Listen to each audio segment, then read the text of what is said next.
बिस्मिल्लाहिर्रहमानिर्रहीम अस्सलामु अलैकुम। Welcome to my channel Sabir Shafiq. आज न्यू टॉपिक के साथ एक्सेल पे मैं आपको एक अहम ट्रिक बताऊंगा कि इस ट्रिक को यूज़ करके आप अपनी एक्सेल शीट को अपडेट कर सकते हैं और उसकी कैलकुलेशन को आप दोबारा से चेंज कर सकते हैं। तो वो ट्रिक क्या है वो मैं आपको आज की क्लास में बताऊँगा। तो सबसे पहले आप हमारे चैनल को सब्सक्राइब कीजिए और साथ ही बेल आइकन पर क्लिक कीजिए ताकि हमारी जो भी वीडियो अपडेट हो सबसे पहले उसकी नोटिफिकेशन आप तक पहुंचे। तो स्टार्ट करेंगे अपना आज का टॉपिक।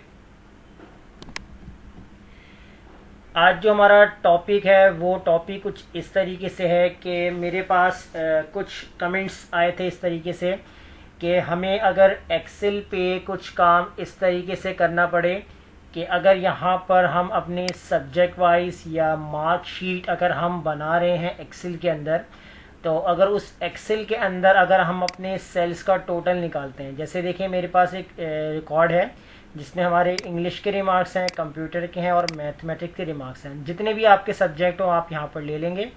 तो यहाँ जैसे 95 हम प्लस कर देंगे, 47 को भी प्लस कर देंगे और 50 को भी प्लस कर देंगे। जैसे यहाँ पर आ रहा है 60 प्लस 70 प्लस 90, जो आंसर आएगा वो टोटल आएगा।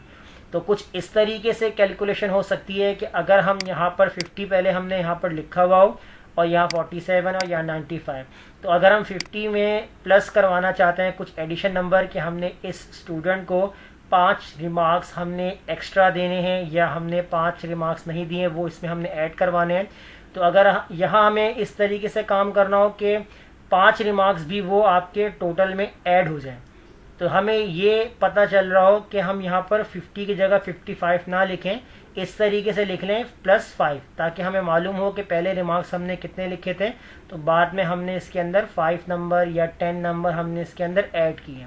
और वो कैलकुलेशन अगर हम ऐसे लिखते हैं क्या उसको हम टोटल कर सकते हैं एक्सेल में, तो ये कैलकुलेशन आप बिल्कुल कर सकते हैं, इस तरीके की कैलकुलेशन। तो ये मैं आपको आज की क्लास में बताऊंगा कि ये ट्रिक बहुत अहम है और ये बहुत ज़बरदस्त ट्रिक है ताकि आपकी जो कैलकुलेशन है वो अपडेट होती चली जाए जिस तरह हम यहाँ पर काम करेंगे। तो इसके लिए यहाँ देखें मैं आपको पहले कुछ एक दो फार्मूले समझा देता हूँ। उन फार्मूलों का काम यहाँ पर आपने अप्लाई करना है। तो पहले वो फार्मूले आपके पास क्या होंगे, तो हमारे पास एक फार्मूला है इक्वल फाइंड। फाइंड हमारे पास फार्मूला आता है, ये आपके वैल्यू को फाइंड करता है कि आप जो वैल्यू को डिफाइन करना चाहते हो। देखिए फाइंड टेक्स्ट का ऑप्शन आ रहा है, तो फाइंड टेक्स्ट के अंदर आपने क्या लिखना है, आपने कोटेशन बनानी है। अब इसमें जैसे आपके पास है प्लस, आप देखना चाह रहे हैं कि आपका प्लस कौन सी पोजीशन पे है, तो मैंने यहाँ पर प्लस लिखा, कोटेशन क्लोज कर दी। उसके बाद मैंने यहाँ पर कॉमा लगाया। अब आपसे कह रहा है कि आपने प्लस को फाइंड करना है, आगे आपसे कह रहे हैं विद इन टेक्स्ट, यानी कि किस टेक्स्ट में आपने ये प्लस को फाइंड करना है। तो मैंने इस वाले सेल को सिलेक्ट कर लिया और ब्रैकेट क्लोज करके मैं यहाँ पर करूँगा इंटर। तो जैसे ही मैं यहाँ पर इंटर करूँगा तो देखिए मेरे पास आंसर आ चुका है यहाँ पर 3, यानी कि आपके पास जो प्लस लिखा हुआ है, तो अगर आप काउंट करते हैं 1 2 3, तो प्लस की जो पोजीशन है वो किस नंबर पे है, 3 नंबर पे है। तो ये फाइंड का फंक्शन है जो यहाँ पर काम करेगा। अब उसके बाद अगर हम यहाँ पर आते हैं नीचे, एक हमारे पास फॉर्मूला है लेफ्ट, यानी कि लेफ्ट फॉर्मूला क्या काम करेगा कि आपके जो प्लस की लेफ्ट साइड पे जो वैल्यूज हैं वो कितनी हैं, अगर आप उसको फाइंड करना चाहते हैं तो वो हम लेफ्ट के फॉर्मूले से कर सकते हैं। तो यहाँ आप लगाएंगे इक्वल, तो यहाँ आपने राइट करना है लेफ्ट फॉर्मूला और यहाँ पर आपने टेक्स्ट को सेलेक्ट करना है। अब ये टेक्स्ट आपका कौन सा होगा जिसमें से आपको मालूम करना है, ये आपका सेल होगा। उसके बाद आपने लगाना है कॉमा, फिर आपसे बोल रहे हैं नंबर ऑफ कैरेक्टर्स। अब नंबर कैरेक्टर्स कितने हैं आपने लेफ्ट साइड से मालूम करना है, तो उसके लिए नंबर ऑफ कैरेक्टर की जगह हम यहाँ पर अप्लाई करेंगे अपना फाइंड वाला फॉर्मूला। तो फाइंड का फॉर्मूला आपको बताएगा कि आपके लेफ्ट साइड पे कितने कैरेक्टर्स हैं और आपको क्या चीज़ देखनी है, फाइंड करनी है। तो यहाँ पर हम टेक्स्ट देंगे कोटेशन के अंदर प्लस, कोटेशन क्लोज, कॉमा और विद इन टेक्स्ट आपका होगा यही सेल। और अब हम यहाँ पर ब्रैकेट को क्लोज कर देंगे। ब्रैकेट आपने क्लोज किया सिंगल, एक और ब्रैकेट क्लोज कर देंगे और आप करेंगे यहाँ पर इंटर। इंटर करने के बाद आपको लेफ्ट साइड से आपको करेक्टर मालूम कर दिए हैं। अब लेफ्ट साइड से करेक्टर आपने कहा था कि जो प्लस से पहले पहले आ रहे हो, तो आपने प्लस को फाइंड किया और लेफ्ट वाला फॉर्मूला सिर्फ लेफ्ट वाले आपके नंबर्स को फाइंड करेगा। तो एंटर करेंगे तो देखिए मेरे पास यहाँ पर 50 लिखा हुआ आ रहा है जो हमारे प्लस से पहले थे। लेकिन यहाँ जो प्लस लिखा हुआ आ रहा है हमें चाहिए कि हमें यहाँ प्लस नहीं शो करवाना, सिर्फ जो प्लस से पहले के नंबर होंगे हमें सिर्फ वही नजर आए। तो जैसे अगर हम यहाँ पर कुछ इस तरीके से लिख लें कि 65 4 प्लस और 2 5 फॉर एग्जाम्पल, तो मैं एंटर करूंगा यहाँ पर तो देखिए मेरे पास 4th पोजीशन बता रहा है कि आपके पास प्लस कहाँ लिखा हुआ है, और यहाँ पर देखें 6 5 4 आपको उसी वैल्यू को इसने यहाँ पर फाइंड करके दे दिया है। अब हम प्लस शो नहीं करवाना चाह रहे, प्लस से पहली वाली वैल्यू दिखाना चाहेंगे। तो इसके लिए हम क्या करेंगे, यहाँ पर मैंने कंट्रोल जैसे बैकवर्ड कर लिया, अपनी प्रीवियस वैल्यू ले लिए। तो इसके अंदर हम एडिटिंग करेंगे, F2 से आपने फॉर्मूले को एडिट करना है, और यहाँ पर इस ब्रैकेट के बाद आपने माइनस कर देना है 1, यानी 1 माइनस कर देंगे तो प्लस आपका स्किप हो जाएगा। तो आप एंटर करें तो देखिए यहाँ पर आपके पास 50 यहाँ पर आपको शो करवा रहा है। अब उसके बाद हम, ये तो हमारी लेफ्ट साइड वैल्यू हो गई, लेकिन अगर आपको प्लस के बाद वाली यानी कि राइट साइड वाली वैल्यू अगर आपको फाइंड करनी हो तो उसके लिए हम यहाँ पर मिड का फॉर्मूला यूज करते हैं। इक्वल, यहाँ पर आपने मिड का फॉर्मूला यूज करना है। मिड वाला जो फॉर्मूला होता है ये आपकी वैल्यू, राइट साइड की वैल्यू जो भी होंगी, जितनी भी होंगी, वो आपको फाइंड करके बताएगा। तो इसके लिए मैंने यहाँ पर फॉर्मूला लगाया है, तो मिड, और टेक्स्ट में मैं सिलेक्ट करूंगा, इस वाले सेल को सिलेक्ट कर लूंगा। उसके बाद यहाँ पर मैं लगाऊंगा कॉमा।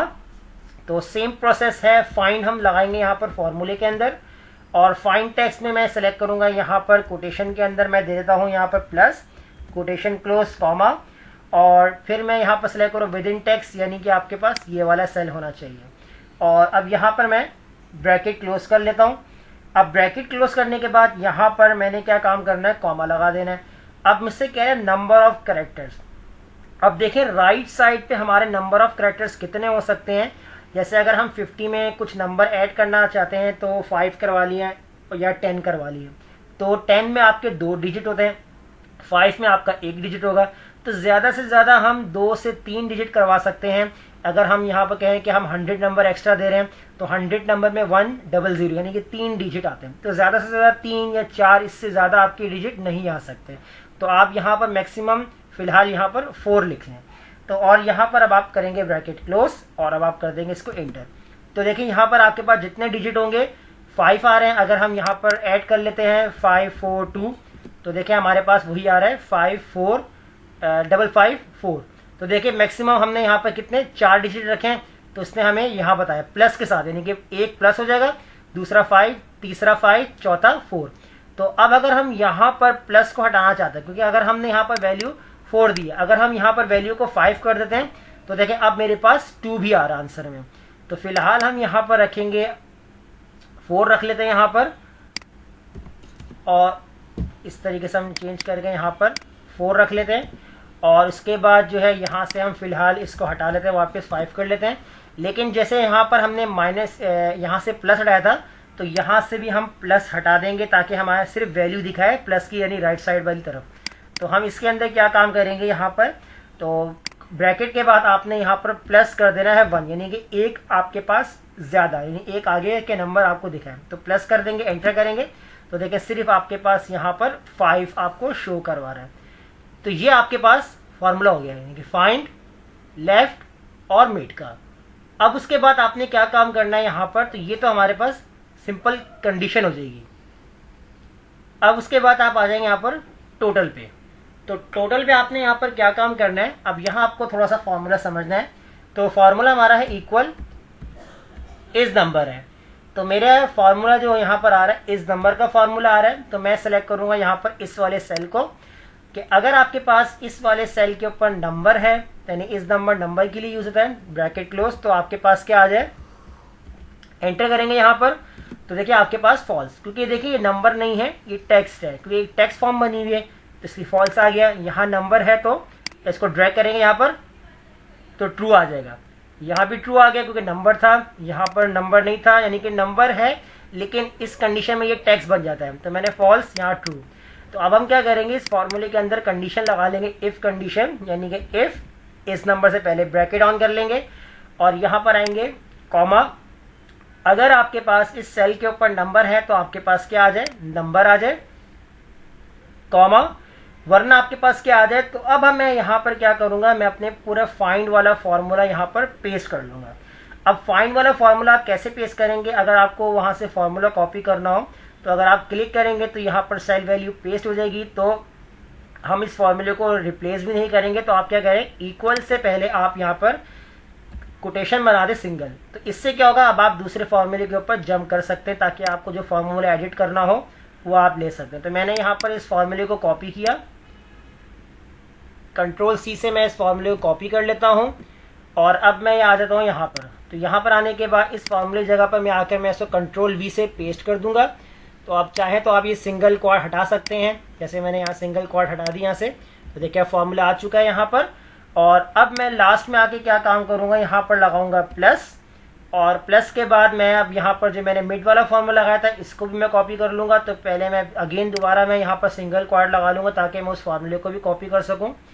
तो यहाँ पर मैंने इस फॉर्मूले को कॉपी कर लिया, कंट्रोल सी से कॉपी किया और इस सेल पे आ जाऊंगा। तो यहाँ पर मैं कंट्रोल वी से पेस्ट कर लूँगा यहाँ पर, और यहाँ से अब मैं सिंगल क्वाड को हटा दूंगा। तो ये आपका फॉर्मूला इस तरीके से आपके पास अप्लाई हो जाएगा।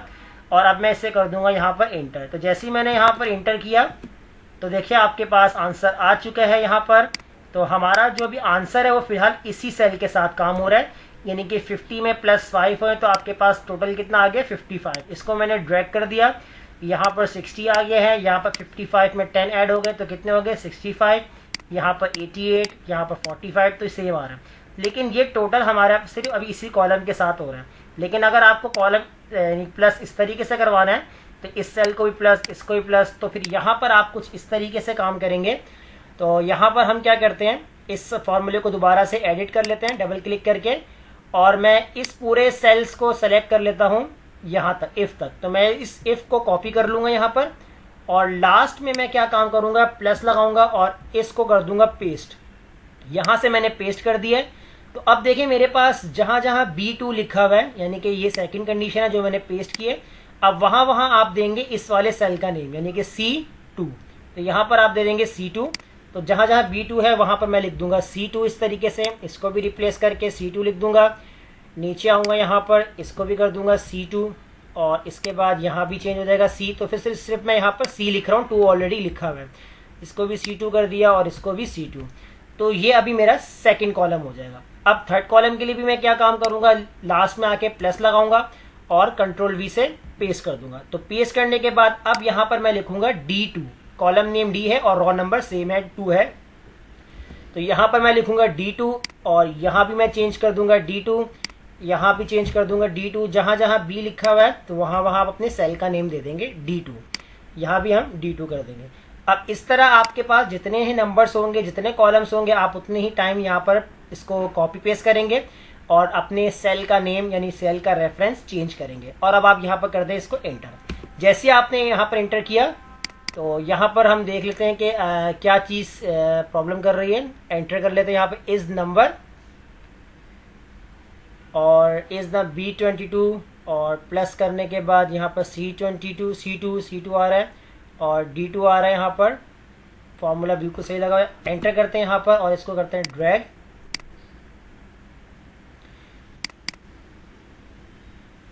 इसको चेक कर लेते हैं इसमें क्या प्रॉब्लम आ रही है। इसमें दो प्रॉब्लम जो सेल वेरीफाई कर लेते हैं कि B2 आ रहा है यहाँ पर, C2 आ रहा है यहाँ पर, C2 यहाँ पर हमारा C2 B2 लिखा हुआ है। तो हमने यहाँ चेंज नहीं किया था इसलिए यहाँ पर एरर आ गया था।